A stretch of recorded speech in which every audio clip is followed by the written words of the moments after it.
for which it stands, one nation, under God, indivisible, with liberty and justice for all. Thank you.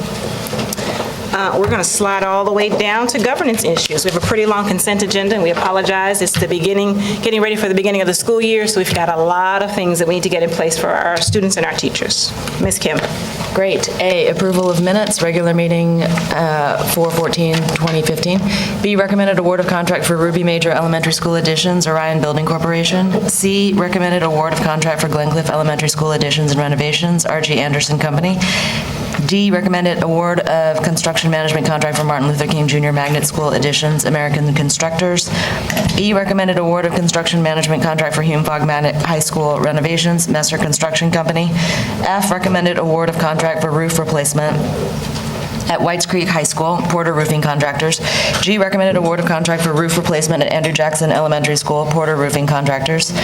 H, recommended approval of Amendment E for compensation adjustments for design and construction management services, Erie International. I, recommended approval of change order number 2 for Henry Maxwell Elementary School additions, Bowmore Construction Company. J, recommended approval of request number 3 for district-wide roof repairs, the Academy at Old Cockerell, Collier Roofing Company. K, recommended approval of request number 29 for district-wide maintenance, repairs, and general construction, McGavock High School Library renovation, Southland Constructors. L, recommended approval of request number 11 for district-wide maintenance, repairs, and general construction, New Bordeaux Early Learning Center, front office, Carrie G. Campbell. M, recommended approval of request number 14 for asbestos abatement services, various schools, Levy Industrial Contractors. N, recommended approval of request number 1 for environmental consulting services, various schools, resolution, Inc. O, recommended approval of request number 1 for environmental consulting services, various schools, PDR engineers. P, recommended approval of request number 1 for site improvements at Smith Springs Elementary School, Roy T. Goodwin Contractors. Q, awarding of purchases and contracts. 1, Apple. 2, Applied Maintenance Supplies and Solutions. 3, Best One Tire and Service of Nashville. 4, BleachersandSeats.com. 5, Bridgestone Retail Operations. 6, Catapult Learning. 7, Central States Bus Sales. 8, Conexión Americas. 9, Earthwalk Communications. 10, Global Education Center. 11, Imagine Learning. 12, Kaplan Early Learning Company. 13, Lawrence Glass Company. 14, Lipscomb University. 15, Murphy Hoffman Company of Nashville. 16, Nashville Machine Company. 17, Parman Energy Corporation. 18, Purity Dairies. 19, School Dude. 20, Southern Regional Education Board. 21, Tire Centers LLC. 22, Vanderbilt University Center for Science Outreach. 23, awardees from MNPS request for proposals, number 15 through 17, General Instruction Pedagogy Training for MNPS teachers. 24, awardees from MNPS Invitation to Bid, ITB, number 15 through 31, General Supplies for Nutrition Services. 25, awardees from MNPS Invitation to Bid, number 15 through 33, Fire Sprinkler Testing and Service. R, Legal Settlement Claim, number C, 33175 for $18,000. Great job. You've heard the consent agenda. Is there a motion to approve? Madam Chair, I move that we approve the consent agenda as read. Second.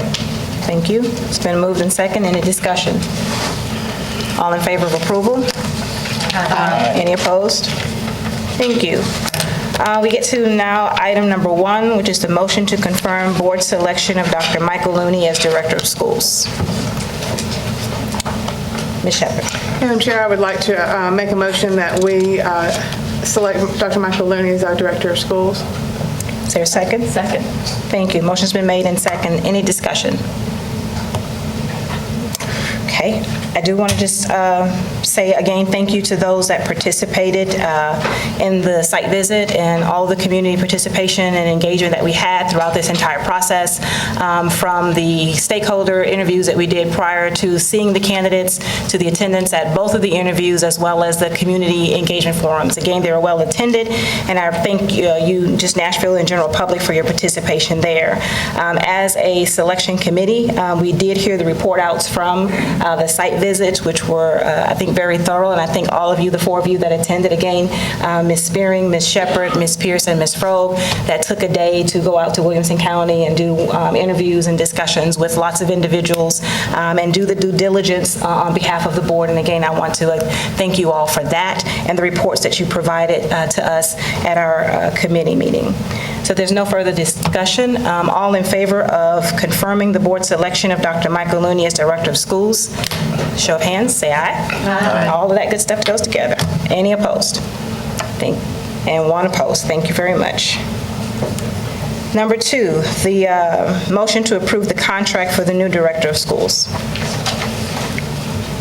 Madam Chair, Ms. Shepherd. I would like to make a motion to approve the contract that we saw yesterday with the one revision for the director of schools. Thank you. Is there a second? Second. All righty. It's been made and properly second to approve the contract for new director of schools. Any discussion? I have a question. You have an answer? On page 5 again, number 15. Was Dr. Looney okay with those changes? Which was the Termination without Yes, cause? that actually, so if you recall when we discussed it, his request was that the parts we removed, that all we leave would be the if the position itself was eliminated. Okay. So prior to that, it was without cause with, 30 days notice and only 12 months. So we thought we would find a happy medium with 30 days notice and the remainder of the contract. We discussed it as a committee and we removed it altogether. So yes, so it's actually what he originally requested and said he would be comfortable with. Was there anything else that was problematic? Not in that, other than the things that I highlighted, the salary request, which we did meet, and that was it. Residents. And the residency request because of the student that he still has in school. And we will be able to get or he will be able to get a dispensation from moving before he'll have 10 Yes, so that was months as a before he has board. to move. Mhm, Okay. According to the TSB, the code, that the board has the ability to put any waivers in there. And so he said it would take 10 months. So the date that's in there says that by that date, which is 10 months from now, in June of 2016, he would have to have relocated. Thank you. Any other questions or discussion? We're ready for the vote. All in favor of approving the contract for the new director of schools as finalized as a result of yesterday's committee meeting, say aye. Aye. Any opposed? All right, all in favor. Thank you very much. Wow. Yeah, have a minute. Okay, one more hurdle. He still has to sign it. So we are actually going to reach out to him now to let him know that it has been approved, and we'll make arrangements for him to get with Gary Appenfelder and finalize that with the signature by tomorrow morning. All right, thank you all again. Yay, y'all are awesome. I'm all reported out. So we will go into committee reports. We have 2 reports on the agenda. Oh, you. That's you. That's not me, is it? Okay. You did it. You asked for just a little measly 2 minutes, and I just went straight through. You had other things. I guess, with the excitement. Just a brief comment I wanted to make. We've got a lot going on in the district, and just to let everyone know, the administration and the staff are working very hard over the summer to prepare for the new school year. Everybody has their heads down. Our main focus and concentration is the beginning of school and to start school smoothly. And I want to thank all of the district staff as well as all of the school staff, particularly the teachers. As I go out visiting schools, teachers are already in their classrooms. Teachers are already working. And I want to express that appreciation to teachers for all the work that they do in addition to their official first day on the job, which isn't until August the 3rd, and to remind everyone that the first day for students is August the 5th. Thank you. Can you say, and Taylor, you need to have your book read. I'm sorry. Go ahead.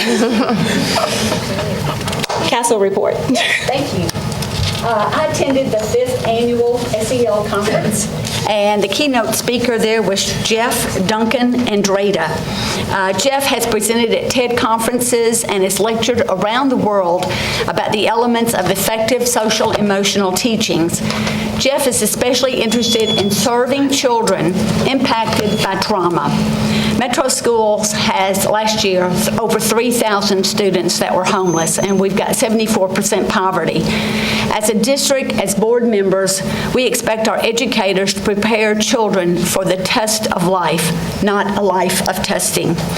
Jeff encouraged us to think about focusing or over-focusing on testing can impact our students who live in stressful environments. We tell students the best way out of poverty is education. The best way to the head is through the heart. Students must know that we believe in them. They must know without a shadow of a doubt that we care for them. Jeff Andrada cautioned us to make certain that we care more about our students than we care about test results. There is a clear link between SEL and achievement. I'm sure we're all familiar with the Maslow's hierarchy of needs, which is a theory in psychology that portrays our human needs in the shape of a pyramid. Physiological needs are the most fundamental: air, water, food, clothing, and shelter. Community Achieves addresses some of these needs, but there's room for improvement. Once physical needs are satisfied, safety needs take precedence. But in the absence of safety due to war or natural disaster or family violence, physical abuse, students suffer from post-traumatic stress disorder. Nationally, 1/3 of our urban students suffer from PTSD. That's amazing, isn't it? 1/3. That percentage in Nashville would result to about 28,666 kids who may suffer from PTSD. In urban cities, our youth are twice as likely to suffer from post-traumatic stress disorder as soldiers on the battlefield. Long-term traumatic stress are the causes of hypertension, cancer, heart disorder, and type 2 diabetes. When I taught at Kirkpatrick, I felt like I was in a war zone. Experience with gunfire was a common occurrence. Family feuds, drug deals, drug deaths were part of daily life for those kids. Many Kirkpatrick kids lived in unrelenting toxic stress. When students come to school after experiencing family violence, neighborhood violence, and we talk about tests, or going to college even in elementary schools, they turn the volume of our voices down. They need the opportunity to process what's going on in their lives. They need to know that someone cares, and that's the only way they'll open up to adults. The path to the head is through the heart. If we win the heart, we win the head as well. We've made progress in metro schools. Wraparound services are in many of our clusters. We are the only school district in the U.S. which has SEL embedded in our strategic plan. But we have barely scratched the surface. Years of traumatic stress causes a change in the DNA, which results in generational stress, which is even more prevalent in urban districts. We need a radical response to stress, caring adults who put students' needs first rather than an over-focus on testing. Only when kids' physiological needs are met and when they feel safe with a sense of belonging and love can they develop self-esteem, self-confidence, and independence. When we give ourselves to a higher cause, to a goal outside of ourselves, we develop altruism. The goal of education is often debated. Some say it's learning. But last month, Education Week published an article that described education as a means of becoming a good person, a more capable person than when you started. Learning is the means to that end. That concludes my report. Thank you. Ms. Shepherd?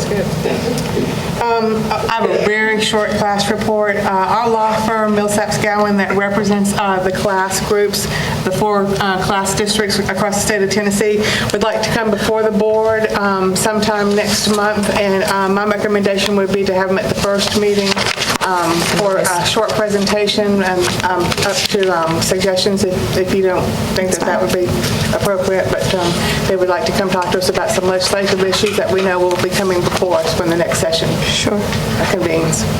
So just put them on the agenda. Okay. Yeah. I think that's it. Announcements? Dr. Brandon? Anything else, Ms. Spear? Yes, it's very short. Promoting a love of reading, NASA has hired a new literacy coach, Rachel Rosenberry, who recently received her master's in reading from Vanderbilt University. With this addition, NASA's reading and writing programs will shift into high gear at all NASA sites next year. We welcome her. Thank you. Bishop. I do have a couple. I want to congratulate Chris Henson for his that very thoughtful article at last Sunday's Tennessean. The purpose should be, we should be doing everything with the idea of what's best for our students in MNPS. Very good, thank you. As Mr. Henson said, August 5th is our first day of school, and I know lots of boys and girls are happy to be hearing those words. We have some parents who are happier. On Monday, August 10th, the members of the McGavock Cluster Community and the McGavock Cluster Coalition, the Chamber of Commerce, and many others will be at McGavock High School at 6:15 in the morning to welcome our students back to school. We'll meet at the front doors. And the kids have initially looked at us very suspiciously, but now they've come to embrace us, so we love doing that, and they love our being there. Thank you also to Dr. Gentry already made this comment, to the many folks who came to all the forums and all the community engagement that we had around this selection process. I was really encouraged to see the participation of our communities at these forums, because you can plan a party sometimes and you hold your breath, and hopefully people will show up, and they did. So we were very enthused about that. And my last PSA is early voting started today at all the satellite locations. And I would encourage our viewing audience to do your homework and study the candidates and study the issues, and then go vote. It's not just your right as an American citizen to vote, it's our duty and our responsibility. And besides that, when you go early vote, you can visit with all the people that are standing at the doorway. And that's the fun part. So please vote. It's very important. When you walk the gauntlet, anything? Exactly. Just two quick things. And as Mr. Henson noted, school starts August 5th, and that means we are 2 weeks away from having 2 new schools in MNPS. Waverly Belmont Elementary School, which is in Miss Pierce District, just right across the street from mine, and Smith Springs Elementary, which is in my district, but about 100 yards from Miss Hunter's district. The principals at Waverly Belmont, Kimber Halliburton, and the principal at Smith Springs Elementary, Lance Foreman, and their staff and faculty have done a tremendous job sprinting to get ready for opening in 2 weeks. Also, the construction team here at MNPS, led by Ken Murdoch, have done heroic work to recover from the brutal inclement weather earlier this year to make sure that these buildings are going to open on time and on budget. We're just thrilled to be able to bring 2 new schools online. It's a really exciting moment.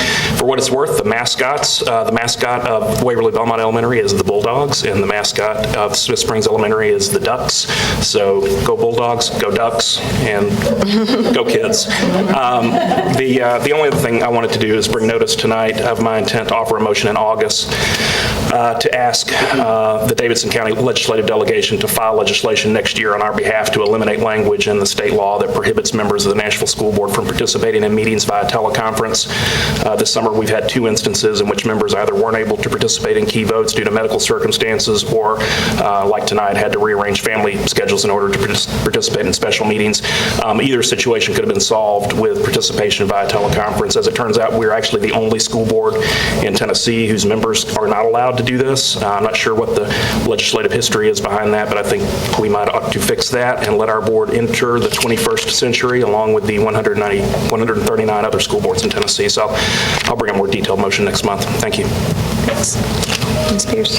I just want to also thank Ken Murdoch and his team for all the hard work they've put into Waverly Belmont and Smith Springs Road, and for all the families and neighbors anxious to see Waverly Belmont. There'll be a sneak peek on Monday, August 3rd at 6 o'clock, and hope you'll come out and see the new school and meet the teachers and the families and Ms. Halliburton. Thanks so much. You get to take Ms. Foster. Can I add one more thing? I just wanted to say, and I missed some key people to say thank you to about these new schools. Former school board member Karen Johnson, who's in the audience, was a key champion of Smith Springs Elementary from the inception of that idea. Former school board member Michael Hayes was a champion for Waverly Belmont.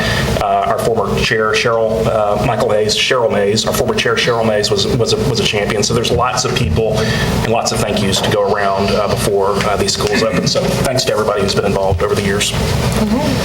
There being no further business, this meeting is adjourned. Thank you. Bye.